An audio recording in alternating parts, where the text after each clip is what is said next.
Welcome to Share Talk, the only podcast where investors come first. Interesting second half to the week. Petrel Resources announced that the issue of new shares to friends and business acquaintances of the new control parties has been approved. It is anticipated that a flow of potential investment proposals now will be offered to the company. I suggested Petrel and stated it as a favourite numerous times around 1p earlier this year. See allmanjim.blogspot.com and numerous posts on Twitter. And it closed at 8.75p yesterday, up 775%. There's more shares with this sort of potential in the private blog. James Parson's Holy Trinity had a busy week. Coro Energy announced the commencement of drilling of the CLM-1 well. This is the first of an expected 4-well exploration programme. It's expected to take approximately 4 weeks, plus a further 5 to 6 weeks if logging supports completion. Maybe at last they will have a success, but so far at Echo it's been only failure. Now 2.95p, it's down from 17p. Coro Energy updated on operations at the Tambak 1 well. This was designed to both appraise the Mako gas field and test the underlying Tambak prospect. Appraisal success was a given, but the exploration failed and the shares fell to 2.2p. Sound Energy had earlier in the week announced approval of the environmental impact assessment for a 2D seismic acquisition programme, but the directors' hearts simply are no longer in it. None of their names were stated anymore in the RNS, and the only contact with the company was an email address. I've been critical about all three companies for some time, and have been calling SOU down since last year, when the price of their so-called golden tickets was over 10 times higher. Again, see allmanjim.blogspot.com and posts on Twitter. But it still has a market cap of nearly 40 million, and plenty of room to fall further. Echo Atlantic Oil and Gas recognised the market reaction to their last announcement on the oil quality discovered at Jethro and Joe, and the partners are considering alternatives for further drilling and testing. Crucial will be the further update on the partners' drilling plans for next year, to be made in January 2020. I stated Echo as a favourite several times around 80p. See yet again allmanjim.blogspot.com and posts on Twitter, and it subsequently went to nearly £2. Echo is a prime example of why you should never fully believe any of these companies and always take profits or de-risk. This is a permanent statement in the blog, and I really can't emphasise the importance of this enough. For those who like a gamble and prefer to ignore what I'm about to say below, Coro Energy announced commencement of drill stem testing on the Warwick West well. They will provide an update on initial results of the well, including flow rates and oil type following completion of this test. Rumour is that they've hit a huge pay zone, and odds of a successful test are probably better than evens. Currently 44.34p, parameters to look at are a 52-week low of 37.84p and a high of 64.5p. UK Oil and Gas 2 is currently testing, in its case an extended well test of HH2Z. I feel sure they're going to have lots of positive announcements to put out. Moving on to the subject of making money in the markets. On Wednesday I detailed some of the changes which have come about with the advent of social media and concluded with 5 main points. First, know where the company is in its operational, financing and promotional cycle. Understanding that unlocks the door to market success, since by entering at the right point you'll always be buying into upward moves, and this is the key.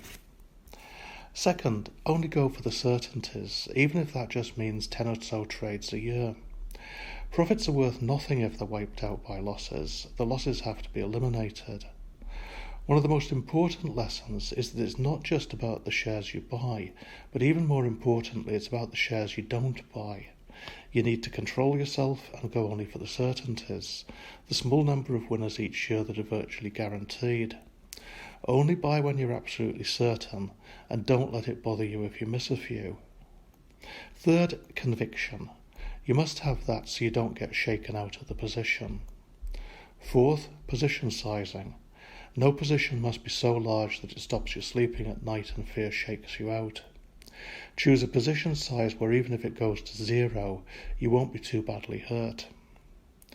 Fifth, always de-risk as the price rises or take profits completely.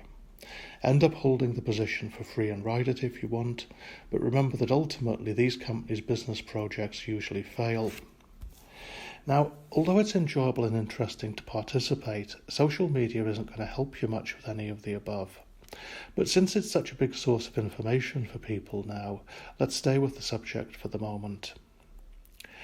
I think that anyone new to the market who joins Twitter must find it quite daunting. Thousands of unknown stock symbols and tens of thousands of unknown people, or perhaps let's say accounts, commenting on them. They've no idea who even to follow, and no idea at this stage whether their comments are bona fide or bogus. I'm not going to name any names here, that's for the private blog, but it might be useful to broadly describe the various different groups. First, those with a good market knowledge, who have no particular agenda but enjoy commenting and stating their opinions. This is the group you should try to follow. They do not depend on you buying the shares they mention.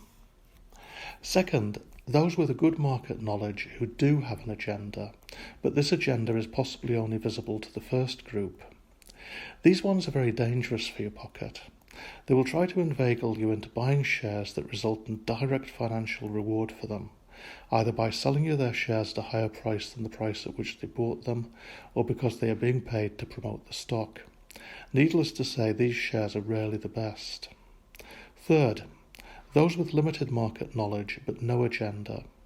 Harmless, but they're generally just repeating the views of the first and second groups without discernment. Although when they repeat the misrepresentations of Group 2, that's usually in good faith. They are generally unable to see the difference between Groups 1 and 2.